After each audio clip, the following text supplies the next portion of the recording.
Pledge allegiance to the flag of the United States of America and to the republic for which it stands, one nation, under God, indivisible, with liberty and justice for all.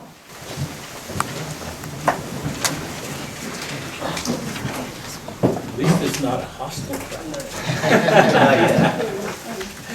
Thank you, everybody, for coming tonight. Wow. So we'll do roll call. Okay. Mayor McGowan. Tom Hastings is absent. He was sent an email. He has to be excused. John Blondo. Here. Ron Spears is absent. Stephen Harper. Present. Vicki Holtz. Here. Beth Williams. Here. Ken Ratliff. Here. Okay. How about a motion to excuse the absent council member? You make a move, I second. Move the second to excuse Tom Hastings' absence. All in favor of aye? Aye. Opposed? Okay. So under approval of the meeting agenda, I think we do want to try to move under new business. I propose that we accept the agenda, following amendment, that we move point E SR 903 utility extension so that it is in order right after the HLA task order 2019-2. And I'll seek a second. Second. Move the second to approve the meeting agenda with those changes. All those in favor with aye? Aye. Opposed? Okay, meeting votes. So, announcements, appointments, awards, and recognition. So, Roy, you're the man. All right.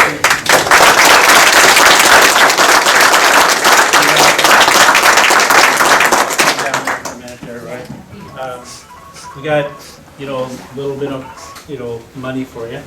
But we have, I'd like to thank Roy. Everybody knows Roy has been a great help in our community. Come here, Roy. And he's kind of a shy guy, But we have a certificate here, and I'll read a few of the things that are here for you. And so, a smile would be appropriate. So in any case, he was nominated by Russ Hobbs, and Roy has been a large part of Cle Elum's history. His family lived and worked in Cle Elum. His father was a coal miner. Roy began his lawn care business in Cle Elum and continues to service customers. He has been involved in many different organizations. Roy has volunteered to service, helping the Cle Elum Police Department with yard care, special projects, and been an active member in the Kittitas County District 7 for over 25 years. Even if he is in Cle Elum, he did accept. Roy is an active member in his church, volunteering his time. Roy Susich has been a committed member to our community at large his entire life, and I cannot think of a more deserving individual, and I certainly agree with that. And so here's your, you put this on the wall, there's a little certificate for your wife. And this, you can put this in the back pocket. That's a little extra for you. And then we have here it's a clear flame. And if you put it around the right way, and Gracie Award presented to Roy Susich, 2019.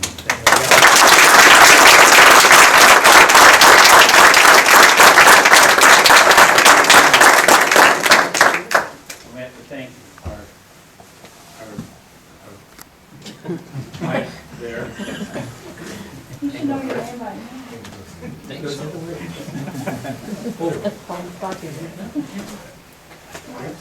Okay, it's in the box. There you go. Thank you very much. Thanks, everybody. Thank you.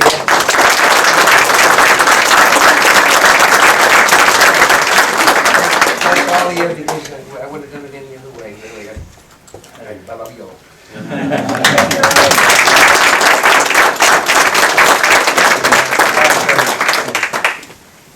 Wow. And I often tell people this is not church.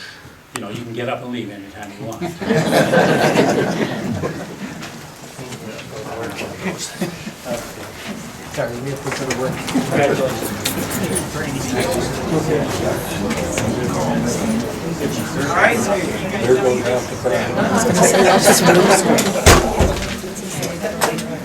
Thank you all for coming.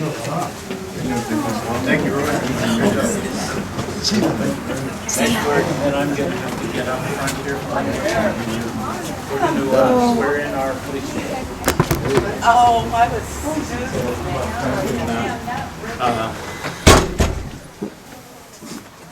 Officially tonight, Kirk Bland is going to be our police chief, so I'm going to do the honors of swearing you in.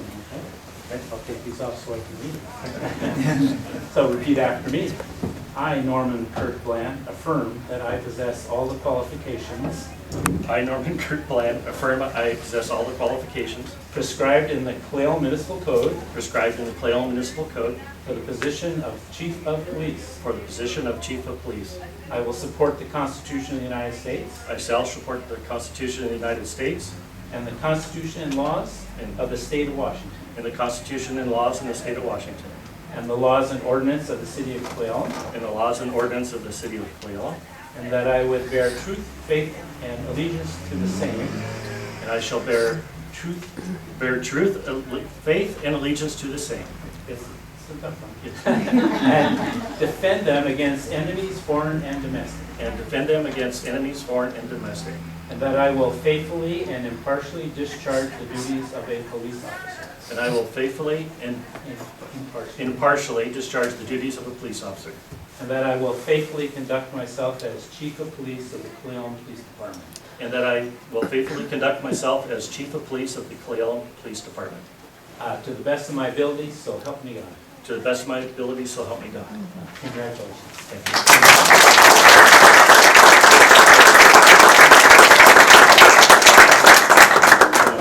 We had two real nice things tonight for a change, you know? Well, we've been way so long. Since I've gone through council.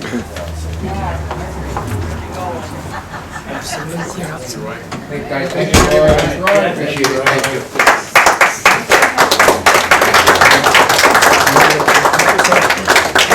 Thanks again for coming, Mr. Lean, I appreciate that. Thank you, and I'll come and see you. We'll do something, we'll have that coffee. Appreciate you.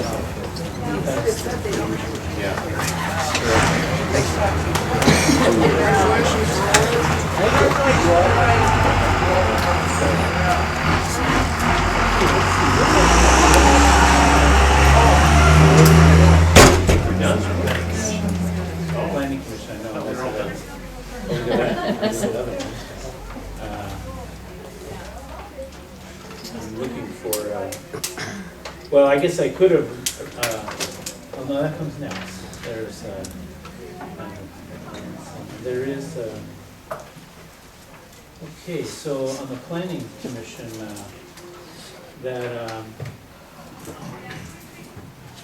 okay, so under the Planning Commission appointments, we're Matt Fliggy. Twiggy. Matt Twiggy, that's nice.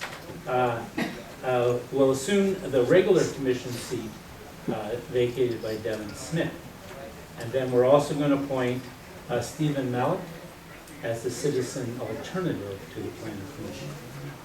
So, and that's, does that sound right? So we've added, we've upped one and we've added another on the Planning Commission. So now, I do have here from Ron, we have here from Ron Spears. It says, I, Ron Spears, hereby resign from the Cle Elum City Council for personal reasons. This resignation is effective September 1st, so Ron Spears. So, you know, we really want to try to say a few things about and thank Ron, even though he cannot make it tonight. He's just, you know, he's not well enough to do that. And we have a certificate, you know, of appreciation and that sort of stuff. And of course, I made him a little, I made him a little thing, and you can pass it around out there. Our you know, mayor is talented. so, But I would like to, you know, say a few words about Ron.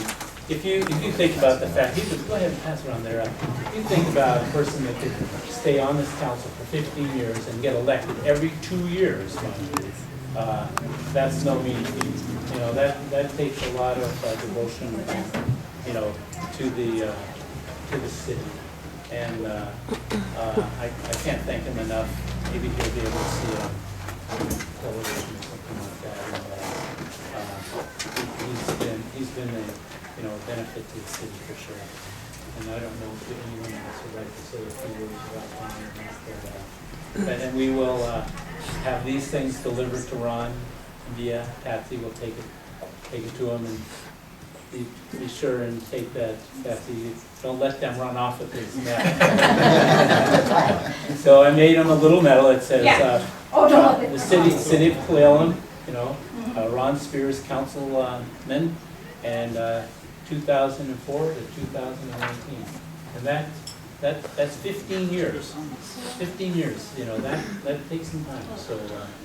So I'll give this to Patsy, and you can take this around and tell him we appreciate everything he's done for us, you know. So yeah. You know, Ron was like you said, 15 years ago was a new councilman, and at that time, the hotel motel tax was being transferred from the Chamber of Commerce that was running it for the first few years that the state handed it out to the city. And Ron worked hours on it, and he saw the potential of the hotel motel tax and what the package meant, and et cetera. And for those that don't know, the hotel motel tax, that's the money that people get for working, for putting the parade together, for art shows, any function, civic function that draws people that will encourage them to spend money on a hotel motel qualifies for hotel motel tax. And Ron, this was just kind of a thing, you know, what are we going to do with this? And it was given to Ron, and he saw the potential of it, and he made it grow. And then he saw, and it started growing and growing. And then about that time, I wasn't on the council yet, but when I came on there, about that time, the county commissioner saw, well, this is quite a mistake that they're distributing up there in Cle Elum. And they had hotel motel tax there, but they were just kind of letting whoever ran it, and they just kind of shoved it out. They saw the potential of organizing it. Ron organized it from the day go. And actually he did too good of a job organizing, because that's when the county commissioners took it over. And I'm not staying there, but we've had our ins and outs with them over the years on where the money goes, but they've been fair with us lately. But it's all due to Ron and his hard work. And he's done things like that for the city. Yeah. How about his ball fields? And I was going to add to that one of the things that he got funding for was the ball field complex and Food-As Fields. And it was so much volunteer work that went into it that the volunteer cadre was worn out, and it needed that. And that was, but we did get some new volunteers too. And but it really made a difference for enhancing some of the facilities down. And I got another story about Ron. It's a personal one. Is that 21 years ago, when I moved here, we built a house and moved into it. And it was very important to my wife that she be in that house by Christmas. And where I met Ron was when he had the interior decorating store down the street here. And so we got talking, and so he was doing the whole interior of the house in there. But you know, the house was running behind. There's no way we're going to get in by the 12th of December, and she was very disappointed. But Ron and his son worked the whole Thanksgiving weekend. And they worked from sunup to wee hours of the morning and put that house together, all the tile work, the floors and everything in there, had everything done so the finished carpenters could come in and Penny had her wish. She was in that house on the 12th of December, we could move in. And, you know, that was way above the call of duty, you know, but, you know, just a wonderful thing, and I'll always remember that, and Penny will always remember that. It was a very kind deed. And that was Ron, you know, he knew everyone, he talked from there, but he was a very kind gentleman too. Ron has a heart. Yeah. Okay, well, with that, it's not on the agenda, but we, Russ, I believe, right, Russ? We can appoint Ron's replacement at this time, if you guys care to do so. And it's somewhat a little bit unusual, but in the past, when the person who is going to take the seat in January, there's a vacancy that we usually have passed that person on. And I would, put it up to the council to see what they feel like doing. Okay. So it's certainly been done by tradition, but we can't always, my personal mind would be that we can't strictly allow tradition to dictate the actions of this council. And I think that there should be an open application process. If we're gonna fill the seat, it should be, I understand that we have, my understanding is we also have revised code of Washington and our own council, our own municipal code that addresses the filling of a vacancy, and just to make sure we're open and transparent and we don't have contest to it, I think it would be wise, even if it's just a simple notice once and open and close the application process for a week. I think it's more than a formality that we just, that we appoint someone. That's my mind. I'm certainly open to other commentary. And it would be for 3 months. Or it's only about 1 page. Yeah. And that's true. only about 2 actual thought questions besides your pertinence. Yeah.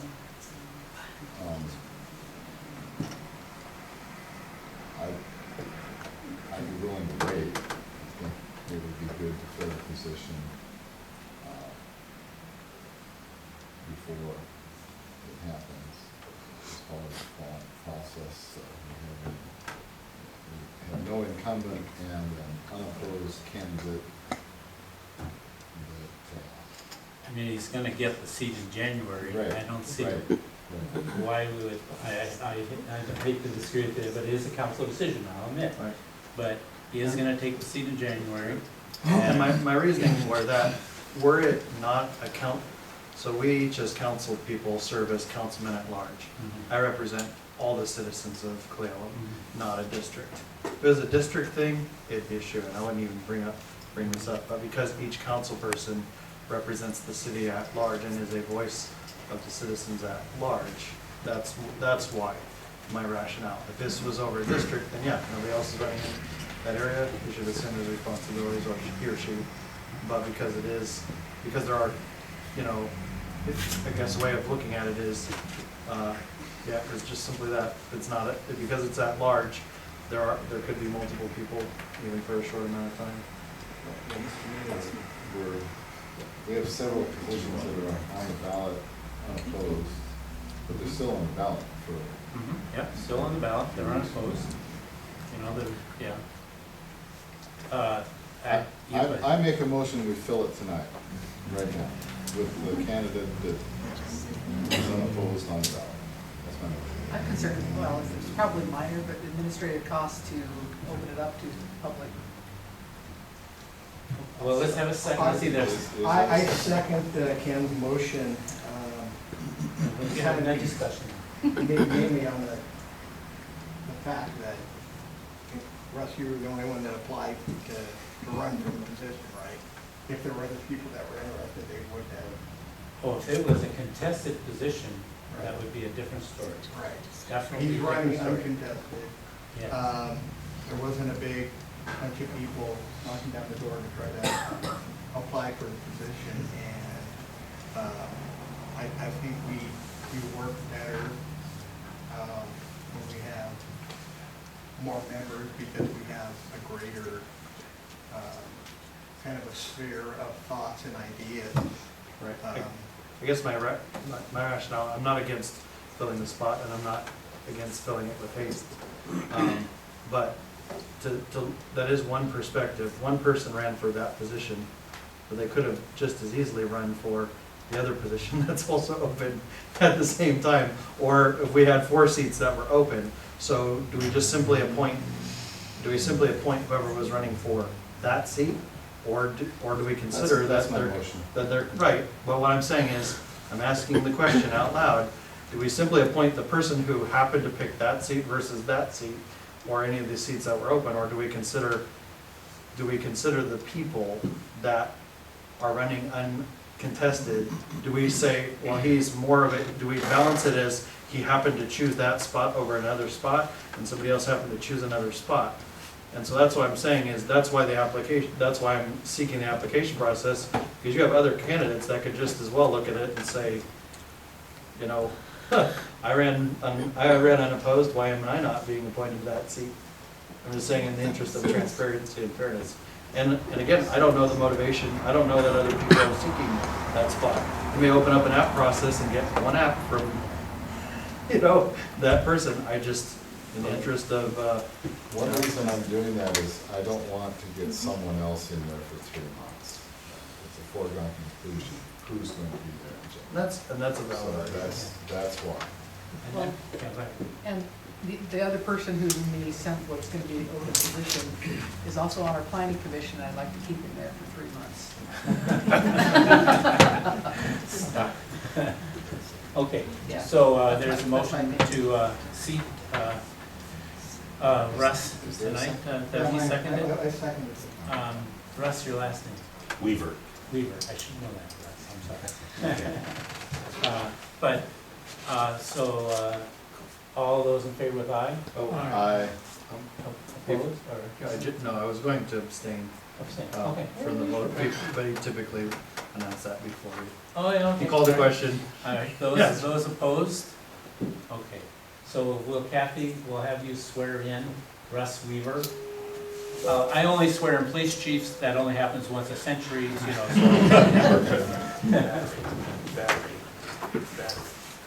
So Russ, come on up. you're on, man.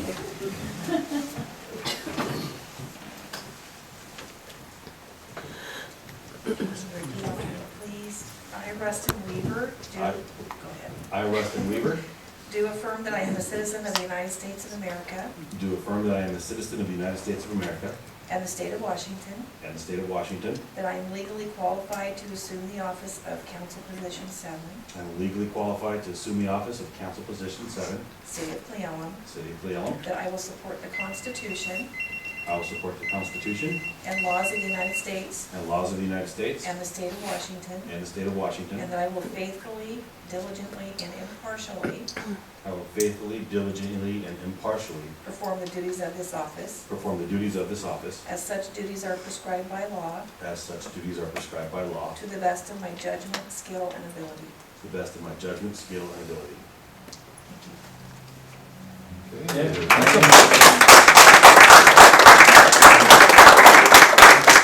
You actually, you're You're here. You're in. Welcome. You got a chair. Now, see, Kathy is really good at swearing people in. See how much easier she made that? Oh, I can only remember 3 words at a time. Okay. It's to sign now. He needs to sign that. Give me Sarah, the official. Russ Who needs to- who signs it? Russ needs to sign. Russ. I was gonna say, my name's not on it. No, and then I'll sign. You don't sign everything. Does, Russ, do we have a packet for Russ? Yes. Yes. You know I brought one. She sent it to me. Yeah, oh, you have it? Well, there's one in paper. You're not depressed. That's right, Jim. Yeah. Delivery now.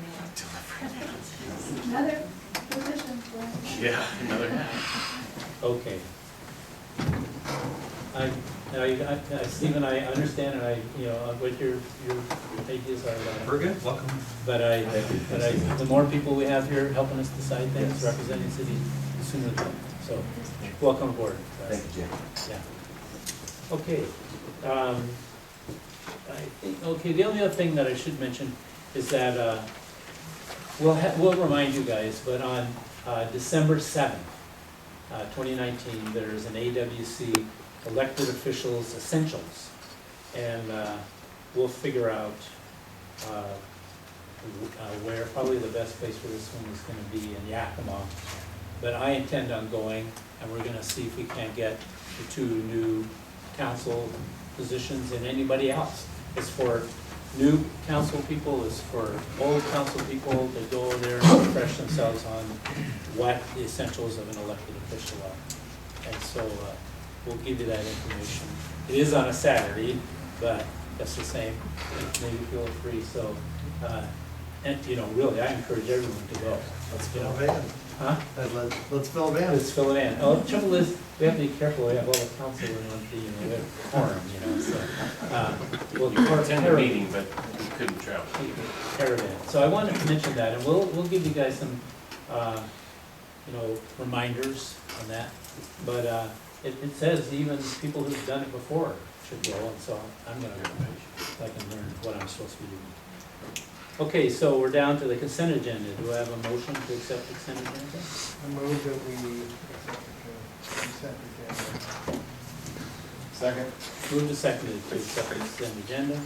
All those in favor with aye? Aye. Opposed? Okay. Then officer reports. First we'll hear from our city administrator. Roy. Thank you, Honorable Mayor, City Council. First, our planner is not here today. She's actually heading to some training. She actually just wanted me to say something real quick, that there's a document in front of you guys. It's just for your information. It was it's the formal final decision from the Planning Commission about the cell tower conditional use permit. That's all it is. You don't have to do anything with it, just read it. It's information. And there's someone at the table. That's the final decision, official. Okay. All right, so a couple of things around town. So we are getting City Hall painted. After going out to bid twice, we finally found a painter that's willing to come and paint it. If you remember, we got a grant from the Downtown Association to Debbie's over there. She gets credit for that. Yeah, and so we have the signs up, and so it got pressure washed over the weekend, and they're supposed to be prepping it this week and painting it next week, roughly. Another project we have done, and we'll end up doing a budget amendment, but the police station building roof, I went out to bid. It's been leaking for a few years now, off and on, and it has bad, severe ice damming in the winter. And so we finally got a pretty good bid. It's around $24,000 to do the complete new roof with a rubberized membrane and a 3-tab cover on it. And then also with that, there had been some damage on the siding of the eaves. We're going to get that platted with some metal, so it'll look nice. I mean, we were getting bids crazy, but we finally got a couple people to bid against each other, and it worked out good. So that's going to be happening hopefully, before winter, but he's thinking hopefully by the end of the month. As we all know, it's budget season, and so the treasurer and I have went through all the department heads and kind of put a rough draft together. And I just met with the budget committee just real quick right before the meeting here to kind of get a schedule put together. And so we're going to be doing that towards the end of the month and on. until it's passed. Oh yes, and so starting tomorrow, we have our 3-year audit. We'll have a couple of auditors here come by tomorrow, and I know Robin's kind of been very pressed for getting all the information to him, so but she's doing a great job, and so that's our 3-year audit. Should take about 2 or 3 weeks. As far as the building department, I'll give you some ending August numbers. I issued 7 permits this year, or this last month. Brought in about $4,400, but for the total of the year, there's 48 permits, and I brought in about $60,000, a little over $60,000. Inspections have gone up quite a bit. In July, it was down like 26, and in August, it's 46 inspections. So it's kind of picking up, I think, before the winter's happening here. One last thing, on September 27th, we think it's about 11 to 1, the Douglas Monroe Memorial Ceremony. I just got word of that today. The Coast Guard, they do it every year. The Coast Guard comes and puts on a memorial ceremony at our cemetery for Douglas Monroe, which is September 27th, which is the day that he died as well. So it's always on the 27th that we do know that. So I think that's all I had for my report. Thanks. Thank you, Rob. Now we'll hear from Mike Engelhardt, our Public Works Director. Honorable Mayor, council members, short and sweet this week. We've done a lot of little things around town, just trying to get things tidied up and moving forward with getting winter preparation underway.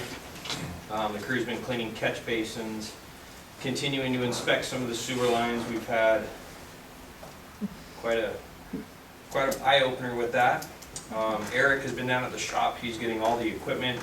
If you guys start seeing, a lot of people are starting to get itchy because they see the road graders and stuff popping out and chains getting put on them. It's just Eric servicing everything, getting ready to go. So we don't have any snow predicted yet, but hats off to Eric. He's doing a great job of getting that going. The Pine Street project is complete. The rapid flashing beacons all got installed. I don't know if anybody's been up there, but they did a great job. It looks really good. There's still a couple of minor punch list items that they're still tending to, but they're just minor things. For the most part, it's all taken care of. And same with the SR3 903 extension. It's moving right along. It's actually on schedule. They're doing a great job of getting their stuff tied in. And finally, for those of you that didn't know, Thursday we're putting on Live at the Y, so we can keep John Glondo up. Right across the street.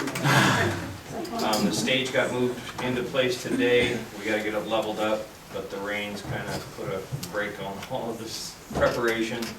But for those of you that don't know, it's just we're going to have a live band. It's free to the public, free for kids. We've got some goodies for the kids that show up. A couple other surprises. We're going to have a cornhole tournament.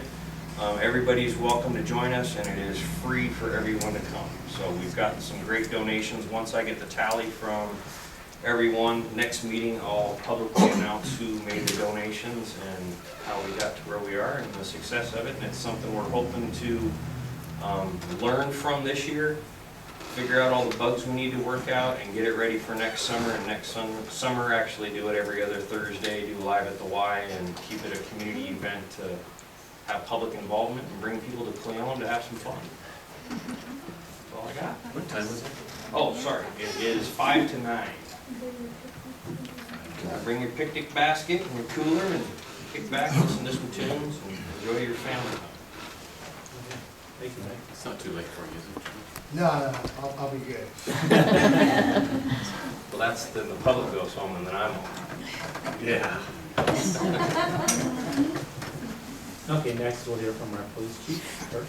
Thank you, Mayor, Council. Feels a little odd after Jay and I exchanged vows. I kind of feel like we're married more than. Anyhow, we've had several busy weeks for the end of the summer. I think just we've had a lot of outside people, a lot of visitors, a lot of activity. We helped out with the Roslyn Parade. I don't know if any of you made it up there, but it was very well attended, to say the least. And after that, we stuck around and helped with the Roswell Fire Department with the fundraiser activity, so good long day there. We are currently working another involved case in Roslyn.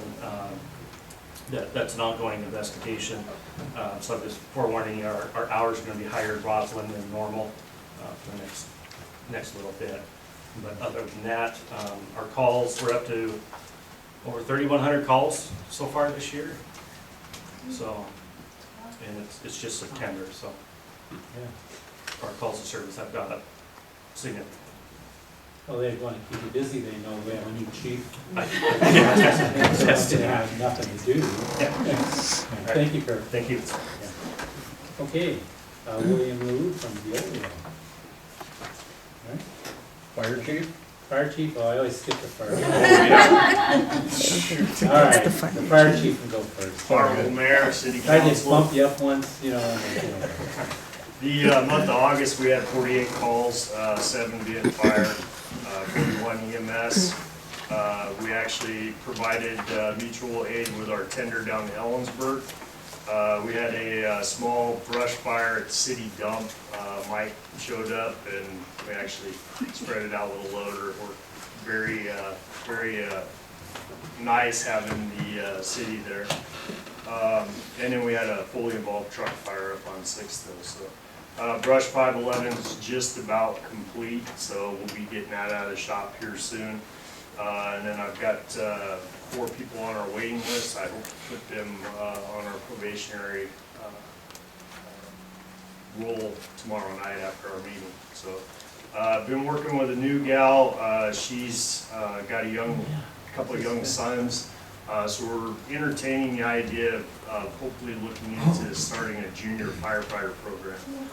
Something I've been trying to do for years, just haven't had the time to develop it. She's got all the information from a girlfriend that lives in Ellensburg that actively runs one. Thorpe's had one in the past. They currently don't have one, but talking to Brandon, he's trying to re-implement his.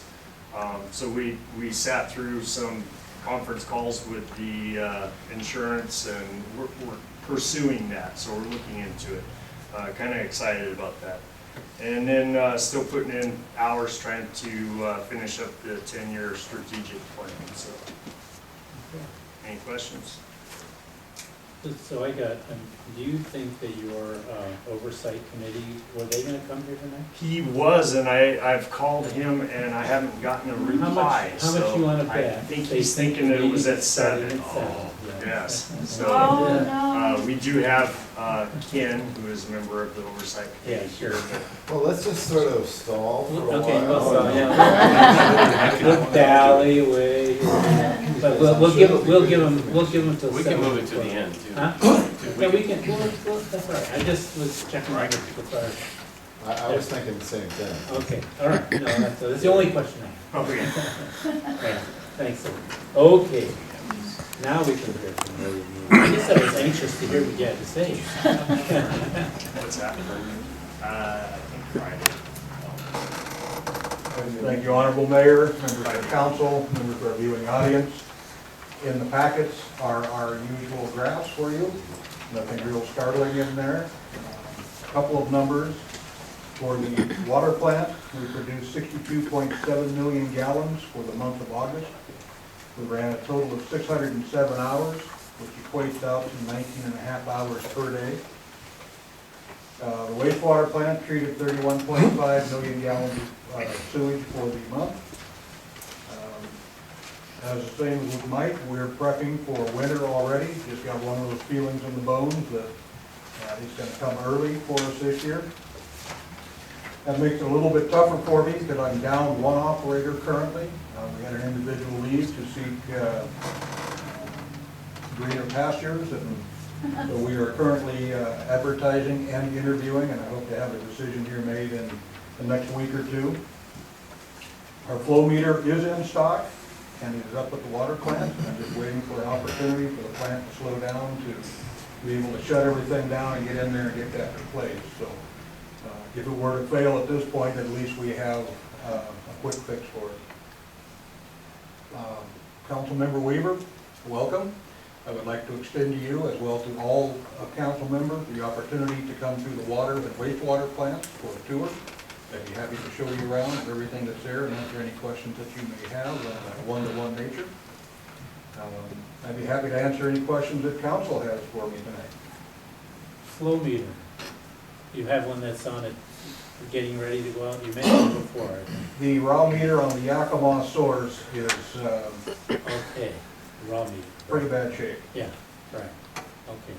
And the signal from that basically fired all of the chemical feed systems and the primary operations of the facility. Gotcha. Yeah, okay. So it's not a trick question, but yeah, you know, we did fix a major leak. You had a chance to, any idea if that's made any difference in our production at all?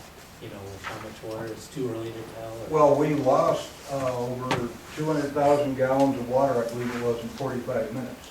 Yeah. So we had to make that back up For sure. through the course of the day. Yeah, so then you won't be able to tell really with your numbers what difference it made that we fixed that pipe.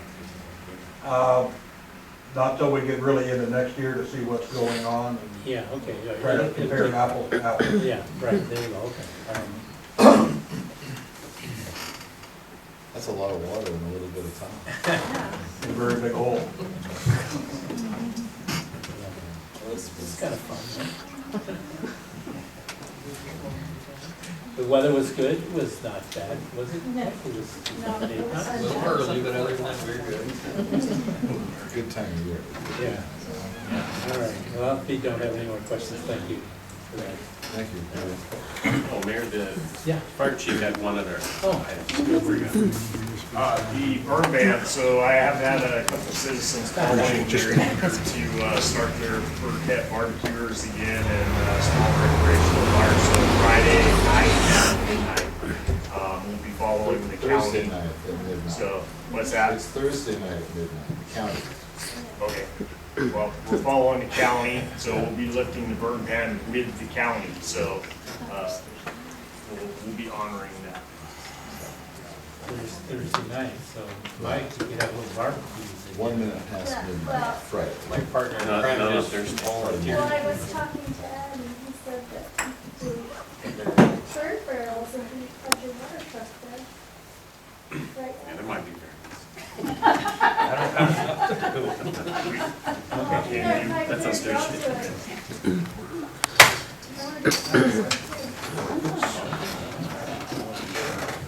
Okay, back to business.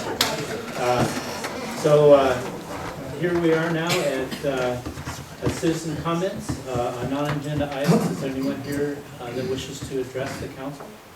We usually try to keep it to 5 minutes. I have a question, but I didn't write my name down there. Oh, just come up here and tell us who you are and where you live. Okay. That's all right. And ask your question.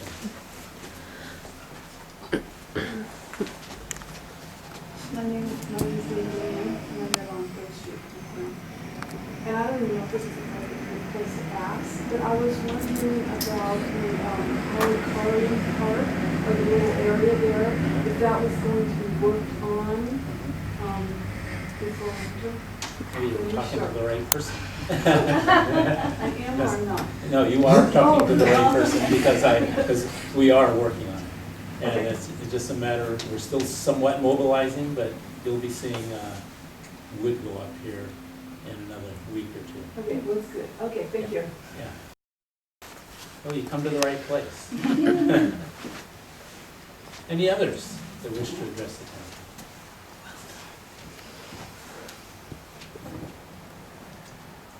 Patsy Preston, 906 West 2nd, Cle Elum. And I just wanted to say a couple words about Ron, since he's not here. So I thought, he really appreciated being on the council. That was really one of the best parts of him. He just loved it. And I tell you, he would have kept coming, but he just can't. It was just, So, everybody pray a little for him. But anyway, Ron, I'm now taking care of him, but he's a very good person. And when he was here within the council, He was totally 100% trying to do it for the people. And I just think he's very noble, and I know he thanks you all very much for time. You guys were partners, I guess, in crime here, and I just want to say that since he came. Thank you very much. Thank you for that, too. Any others? Okay, if not, we'll move down to, we have no public appearances. There's no public hearings, there's no unfinished. We're down to new business. And these next two, Mike will walk us through, and that's the HLA Task Order 2019-02. Honorable Mayor, council members, as I stated earlier, that's the task order for the Stafford Street improvements, the rapid flashing beacons and stuff. So their HLA is requesting that we go ahead and have the mayor sign the task order, which will be the payment to them for work performed.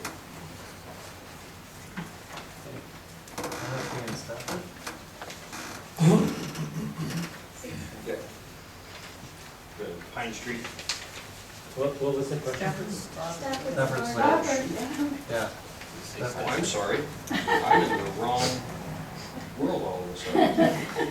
This is a task order, sorry, for the 903 Stafford that we got funding for to do the same kind of concept as we did up at Pine Street for pedestrian pathway and sidewalk improvements in 903 and Stafford. I think that'll be a great compliment to the Howard Carlin Memorial.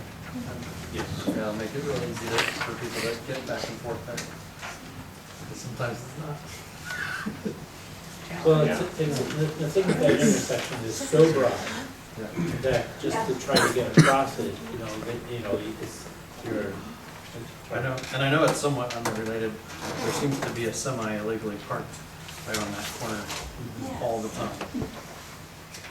It's hard to see when you're watching. You know, on the park semis in Second, Third Street, you gotta look ordinance on it.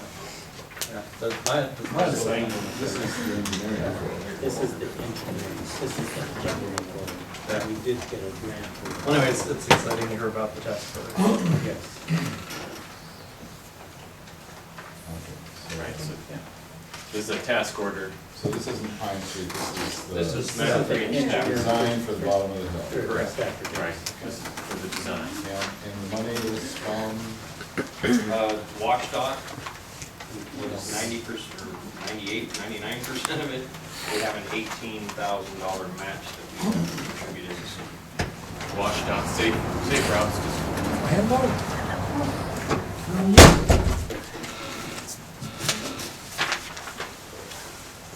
Is there any council action needed on this? We need council, the mayor to sign this task order. I would make a motion that we have the mayor sign task order 2019-02, SR-903 and Stafford Street sidewalk improvements, the task order with HLF. Is there a second?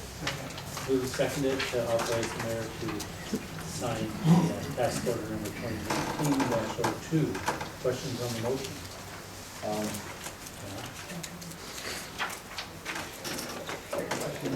That's all right. He's questioning. The design documents are not, this is for the design. See how that is. Need a motion. Okay, that's good, that's all right. No, no, okay, sorry. How much, what are we doing? Okay. Looked like the grant was for $356,250. Yeah. So it looks like that is the total price of construction. Yeah, isn't that's a it? pretty hefty engineering bill. I mean, so Right, that's- yeah. That's the whole thing. It looks like the engineering, It looks I don't see right how there much. under construction engineering. Yeah, 42,500. 42,500. Oh, that's, Yeah. That's all oh, right. It's not- maximum, okay. Yeah, it's not, We got it wasn't very obvious, I mean, Okay. it's a good call. That's I the should've construction read and that. the design is Sorry, 37. Yeah. so that's the engineer's estimate, right, of the project. We haven't gone out to bid yet. Yeah. No, that's the estimated maximum. Yeah, that's the caps. on Maximum. the engineering and the construction engineering. Maximum, yeah. For the engineering, Yep. for the staff work. Yes. For the task force. Gotcha. Okay. So that's my motion. Any questions, any Maximum other fee of questions? $42,500 as it's listed here. All right. Any other questions on the motion? There's no second. Yeah, he did, I think he did. Oh. I got a deaf left ear. That's all right, that's all right. He's real loud over there, so you gotta, you know, it's a good thing. Okay, all in favor with aye? Aye. Opposed? Okay, that one's passed. Now we'll skip down to the SR 903 utility extension progress estimate. This is the utilities extension up by the transfer station. This is just a progress payment for work performed to date. It's a little further. So this is a progress payment for what they've accomplished so far. Correct. Yeah. From the utility. They've definitely been busy up The lights are in place now? there. Well, this This is is the light that's going out this towards is the utility extension. You messed you up. We got so many things Water going and on. sewer. Water and sewer. Water and sewer extension. And they haven't done the Miller Avenue stuff yet. No, but that's on, they're gonna do that. Yeah, that's how it sticks. Yeah. From reading it, it appears that all of this is on road. And I would move that we approve the progress estimate and release the retainage as it's been stated on the letter here. No, we don't release retainers. Net Or, I'm sorry, after- I mean, net after, sorry, retainers. Release net the after payment. retainage. That would pay them up to this point. Yeah. Yes. Second, Moved and seconded to pay the utility extension for 903 is a project 18101-3, and this is a progress estimate number 1. Questions on the motion? Not all in favor of aye? Aye. Opposed? Okay, this one is passed. Mr. Mayor, a question? Yes. We turned down a pretty large overbid for project for downtown. Yes, yes, yes. Is it getting positioned for bid? Yeah, yes. In the fall? Oh, yes. Rumor has it November is when they're gonna put it back out. Yes, yeah. Just so Gonna we're- package it a little bit with more. We're adding to it, more funds. Great. So that's still in the works. Hey, oh, there. Another person who thought the meeting starts at 7, huh? Used to. You're right. You're ready, January 1st, it's moving to Hey, Mondays. okay, Mike has to go. We were surmising that the fire truck Thank you, Mike. things were, well, we'd give them till 7. So Maya. Yeah, you're up. You are out. I'm just kidding you. We have our meeting start at 6 o'clock now. I've got a comment. Honorable Mayor and members of the council, I'm coming before you tonight as a member of the Fire Capital Levy Oversight Committee appointed by Mayor McGowan. This is the latest of should be a copy for everyone. Did you see this? This is what the council has to you, Mike. It's probably minor. I was gonna talk to you, Okay. This is an update, you guys, okay?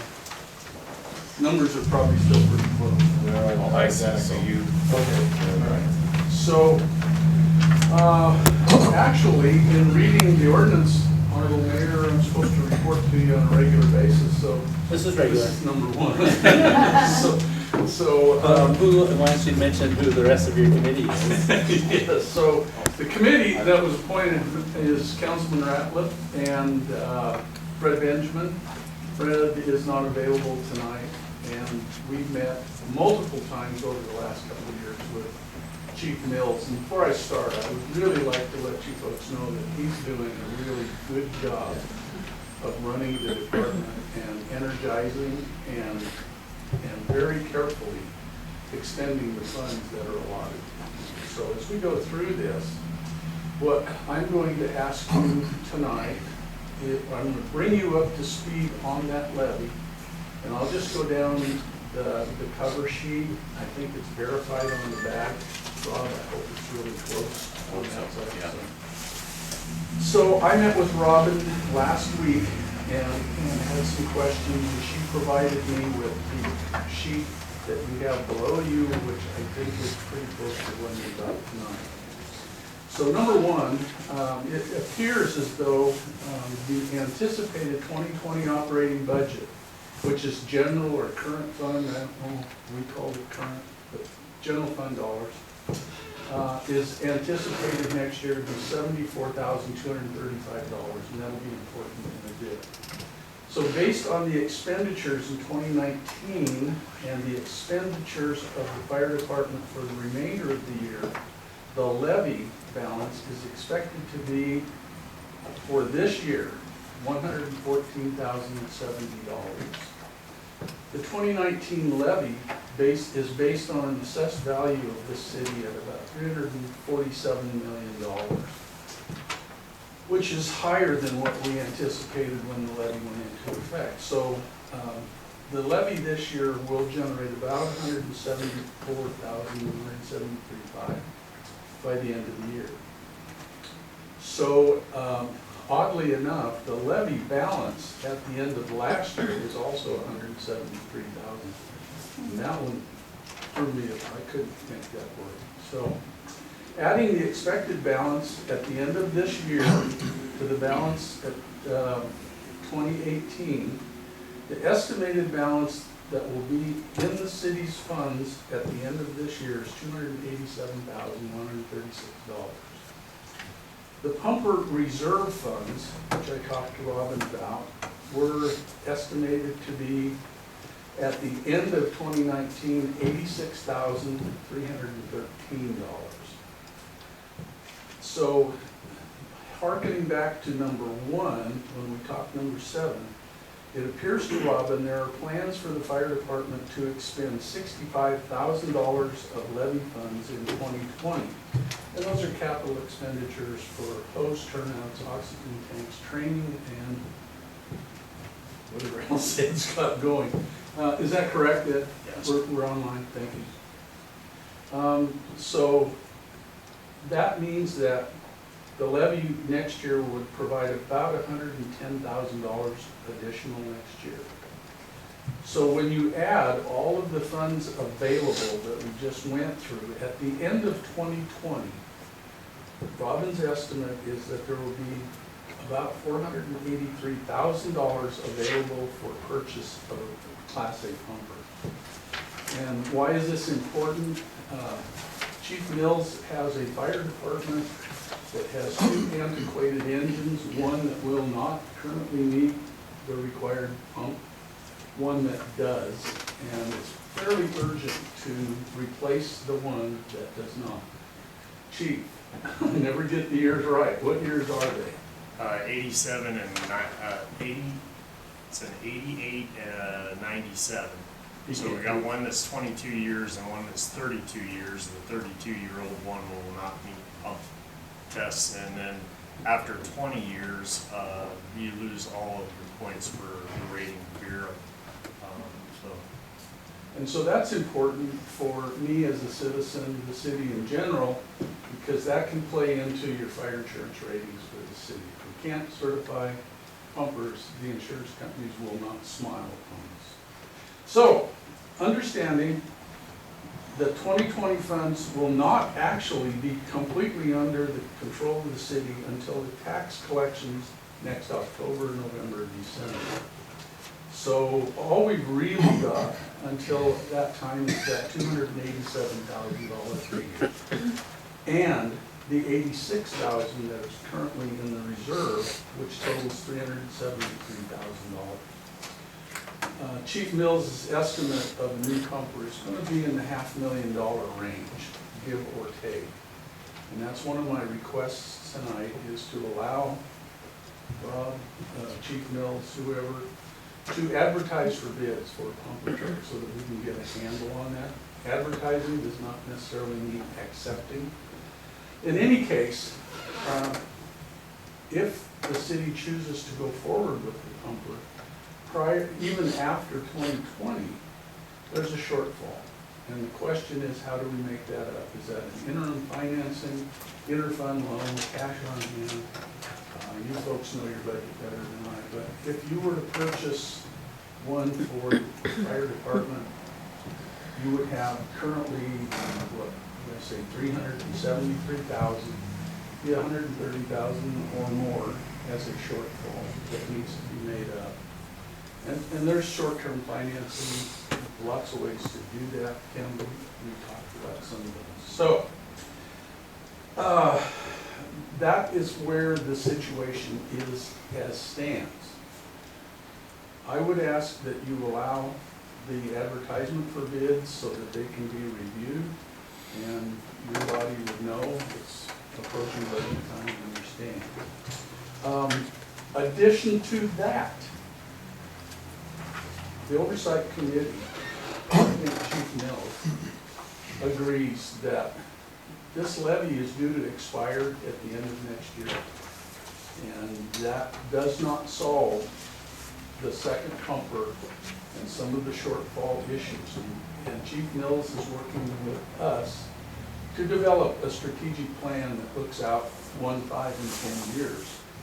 And there's going to be some significant expenditures. So I would also, on behalf of the Oversight Committee, ask the city to strongly consider either extending the current levy or a levy lid lift that's permanent.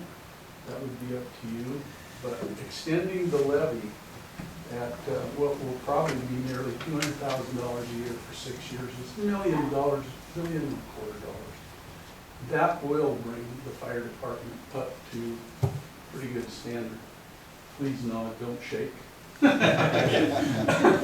Yes. And with that, I would answer questions if you have.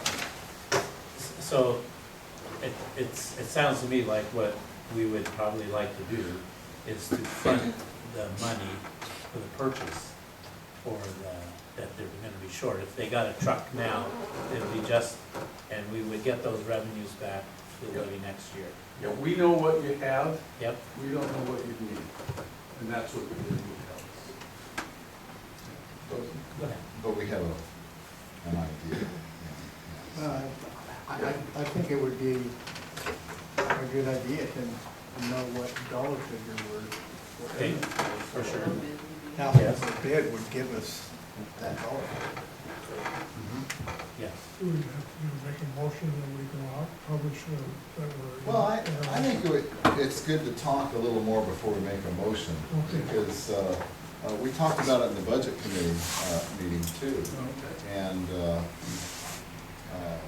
I think the other members of that committee hear them, but we echo that we think that we've really got a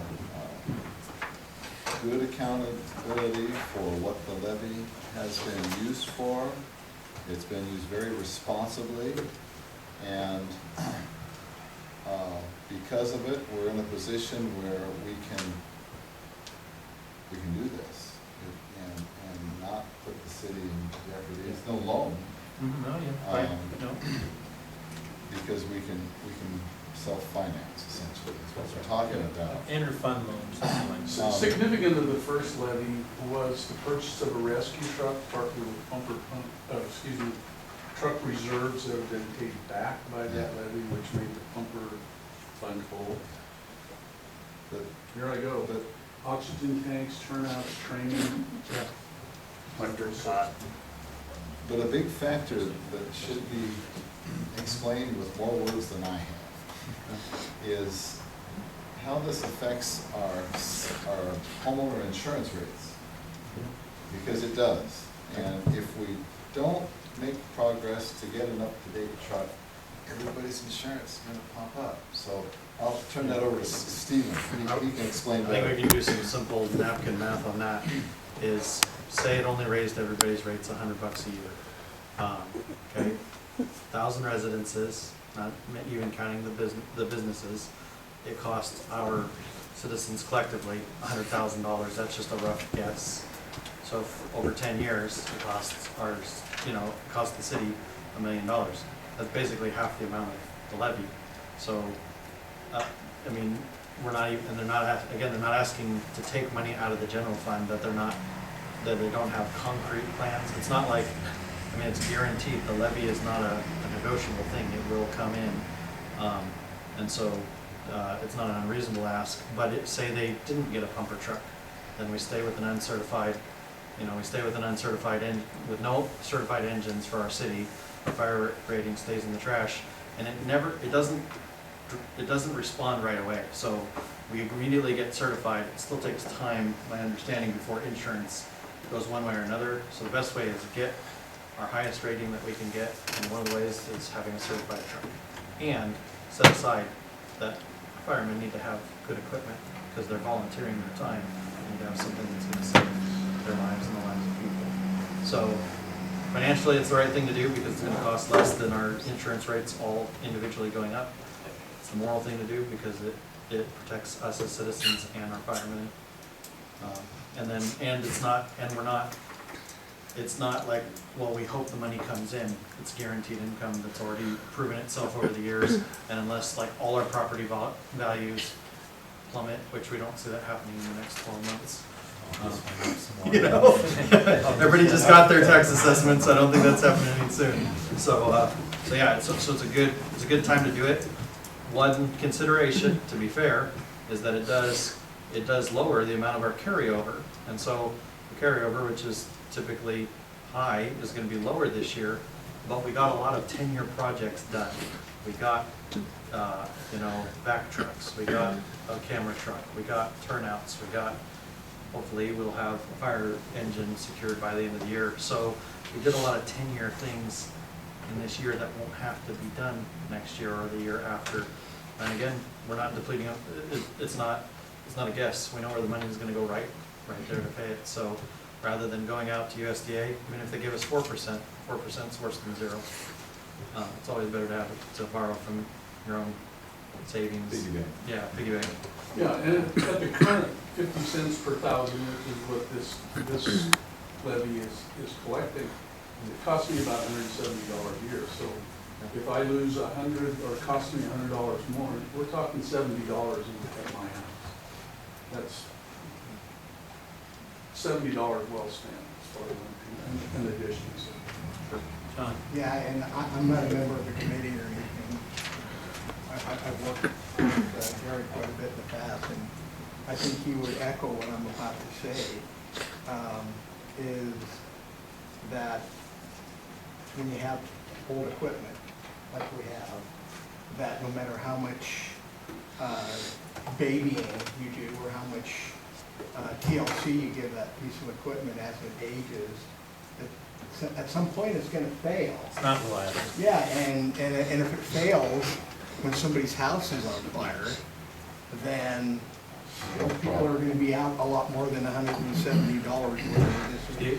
The other consideration that's very important along those lines is, even if it doesn't fail, it's not certifiable after 20 years. So the argument might be made, well, why don't we just buy something from another person that's only 10 years old? Well, then we only get 10 years. We buy something brand new, we're saving the cost of maintenance because it's under a warranty for a certain amount of time, and it has 20 years of certification where, if we bought something 10, we're forced to redo this in 10 years, where we might choose in 10 years to surplus this and to get something new and to be able to actually have some value, like be able to sell something that's used rather than sell the scrap metal. Either way, it's a good thing to buy new, and there are some things where it's wise and fastidious to buy used, like the pumper truck, like the vac truck, where you're getting an extreme discount. But this is not really one of those things where it would be good to buy. Like in our family, we have certain things we don't buy used. Like underwear, you don't buy used underwear. Getting a truck like this new, it's important. Well, and I work with a lot of fire districts around the state. Believe me, they have got used equipment they'd like to sell you. There's a reason for that. Yeah. Well, what I was going to say with that discussion, we're trying to make the case to the community that this is necessary, a wise thing to do. So, I'm on the committee, I'm sold, but I'll let somebody else make a motion to solicit bids for this. So moved. I make a motion that we solicit bids for what we're looking at in front of us to give us a better idea how much money we're looking at trying to get. Okay. So, moved to seconded to go out to bids and see what we're looking at for money for a new fire truck. Is there any questions on that motion? Of course, it would be a separate action.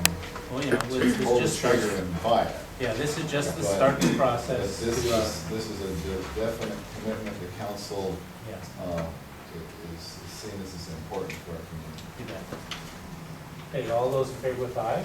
Aye. Opposed? Okay, see Russ, it's good you're here. Yes. We need all the votes we can. I believe that Rob and Chief Mills have got like a basic spec sheet, did that.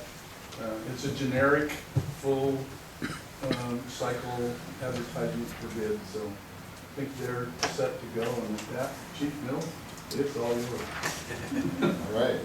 Okay, yeah. That work for you, Go sir? for it. Yeah, cool. Yeah, good. And I will echo what they say about, I have to say, you have to thank Ed, he really has rejuvenated the project. And I thank the advisory oversight committee, I really appreciate what you guys done. We'll be more regular. Okay. Just, as long as you keep bringing good news, but I'll gladly have you here.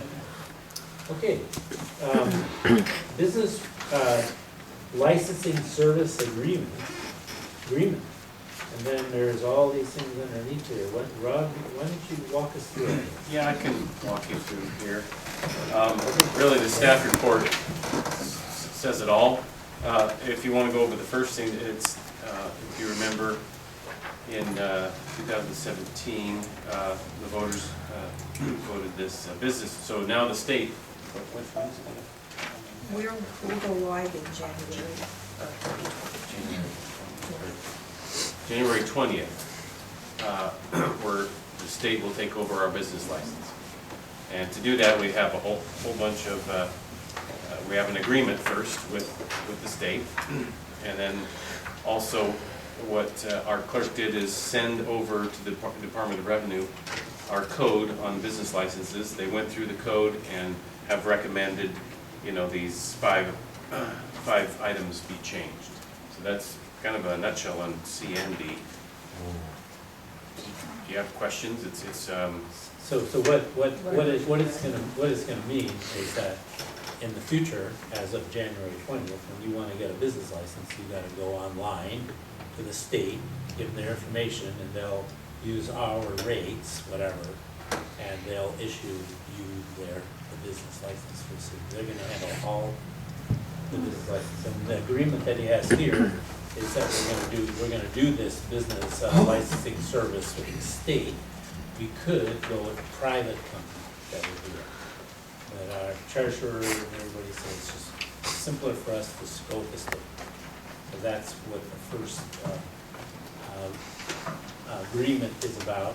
And then the rest of it is kind of like, boilerplate. So my only question, and this might be an obvious answer, is the fee schedule is still determined and ratified at the city level, correct? And so that we decide that. The only way that we would amend that is by amending that fee the separate. And it's the fee. So just to be clear, all we're doing is basically saying instead of us maintaining this database of local businesses here, the state assumes that. That control that. And I'm ideologically opposed to any kind of consolidation of power at the state, just for simplicity's sake. I find suspect, but at the same time, I do believe that it will lower the cost and increase efficiencies. And I'm just torn over the whole ideologically letting the state curate these things. It's just like, you Kept you know. awake at night, I understand. I'll just throw this out here. Yeah. At present, we have the county curating our mail, and at times we found that to be arduous getting a hold of the county. So, you know, I don't think a business license is as quick, you know, it needs as quick a response necessarily, but it is one of those things where we are decentralizing this from a city level, allowing the state to curate it. Well, the state is centralizing. Well, no, we do still have the ability to file local. My understanding, by file local, that's not a organization. We can continue to do what we've been doing as long as it's done in a certified way. I think though that they're saying by January 20th. Yeah, I'm not sure what you mean by that. It says requiring cities and towns to partner with, to partner with either file local. Is that the name of an organization? That's a separate organization? That's a business. And we haven't explored that. We just took, I mean, I'm not challenging the recommendation of our treasurer. I'm just saying we haven't been provided with any benefits to the state other than that seems to be what everybody's doing. When we were all children, we were warned by the adage, you know, if everybody else jumped off a bridge, would you? And that's all I'm asking is, are we jumping off a bridge because everybody else is? Or is there like a good reason to go with this versus I think file the only local? reason is that there was a little extra cost, is that what you're saying? Okay. File local. Yeah, it is a little deceiving, isn't it, file local, but I guess that's why it's a good business. Does anybody know what motivated the legislature to do this? What was the problem? I have no idea why they decided. Who's been doing our licenses locally? We do it. We So have- are we taking a job away from somebody locally, like taking Staff out of does state? it. Staff will do it, and So is that a portion of their job is going to be felt proud I of guess for it an could employee? I guess it could be taking some Is there work to replace responsibility. it? It's a busy time in January when licenses are renewed. And after that, there's not much time spent. Okay, so it's a little chunk of time. I would imagine there's other tasks that are There's doing. plenty of other tasks that could fill up that area. I want to ask that question again. What was this Motivated. new, yeah, what's the reason? What's it fixing? So Nobody knows? I'll give you Tom Dents and Judy Warnick's phone number, and they're our legislators, and maybe, I'm joking. No, seriously. I don't know what the legislative intent, why they decided. Why take local control away? I have no idea. Somehow to consolidate licenses, I can only assume a lobbyist said, hey, you know, I own this own business, and now I have to, and I probably work in many cities, and I have to go here and here and here. Kind of Why can't we guessing. just Yeah. centralize it? I mean, there's We're guessing, we don't know. Yeah. Well, do we have to do this tonight? I mean, the Department of Revenue calls it a partnership, so. We have Yeah, to, we have, do we have to do this tonight? We have to do we have to do something. one or the other. Tonight? There is a timeline, There's a, yes. before the end of the year, either we're going to go private or we're going to go, We have Well, to state do one system. system or the other. and We're not gonna get out of it. is what you're saying. It has to happen. Well, that's not sure. I mean, we're not, I don't see how we. I just say pontification over my heartburn. It was not in any way meant to delay the passage of this, but I did feel like it needed to be said. Yeah, It is a law, so. And there, by We January voted 20th, we do have to do it. And I'd just like to know why. Well, I'll tell you what. Russ, wouldn't you like to know why? This took us, we just had to redo our business license, and it took us 3 months processing. We had Shannon to make call after call after call, just to make sure you could stay open for 1 more week. And so this will make things a little more daunting for a small business to not, it's so nice to be able to walk down and say, here's my money, can I have my business license, thank you. Versus now having to go onto the SAW website, if you're familiar with it, which is like reading a Japanese computer screen. So, Why are we committing this stuff? but inevitably, We have to. I would imagine there's the nothing other, we can do. the other side of that is you got people from out of state who are registering with little municipalities to be all around. It's a way of being able to track out-of-state